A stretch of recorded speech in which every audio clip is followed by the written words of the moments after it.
एक व्यक्ति जंगल से गुजर रहा था कि उसने झाड़ियों के बीच एक सांप फंसा हुआ देखा। सांप ने उससे सहायता मांगी तो उसने एक लकड़ी की सहायता से सांप को वहाँ से निकाला।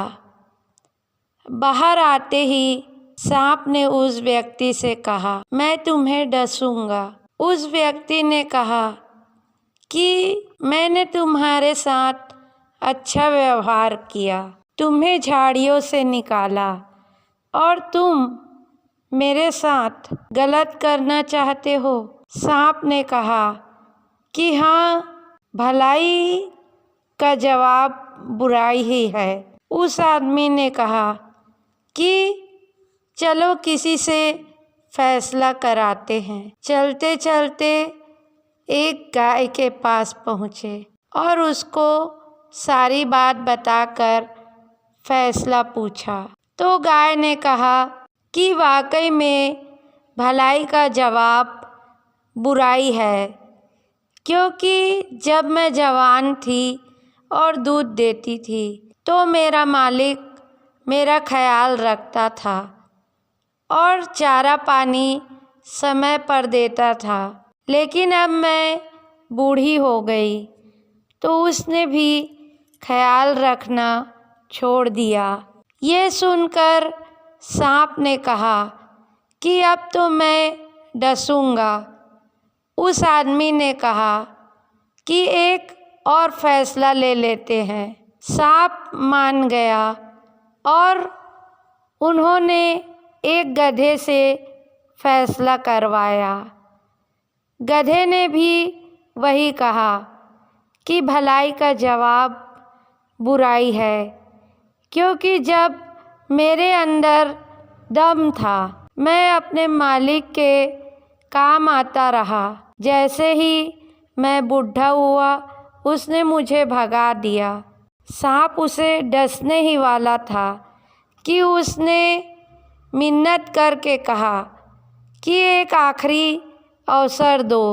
सांप के हक में 2 फैसले हो चुके थे, इसलिए वह आखिरी फैसला लेने पर मान गया।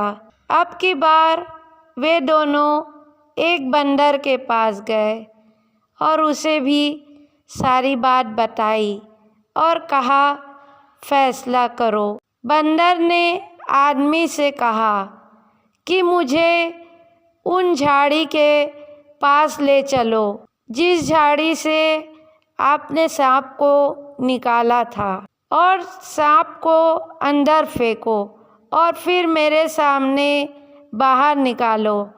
उसके बाद ही मैं फैसला करूँगा। वह तीनों वापस उसी जगह पर गए।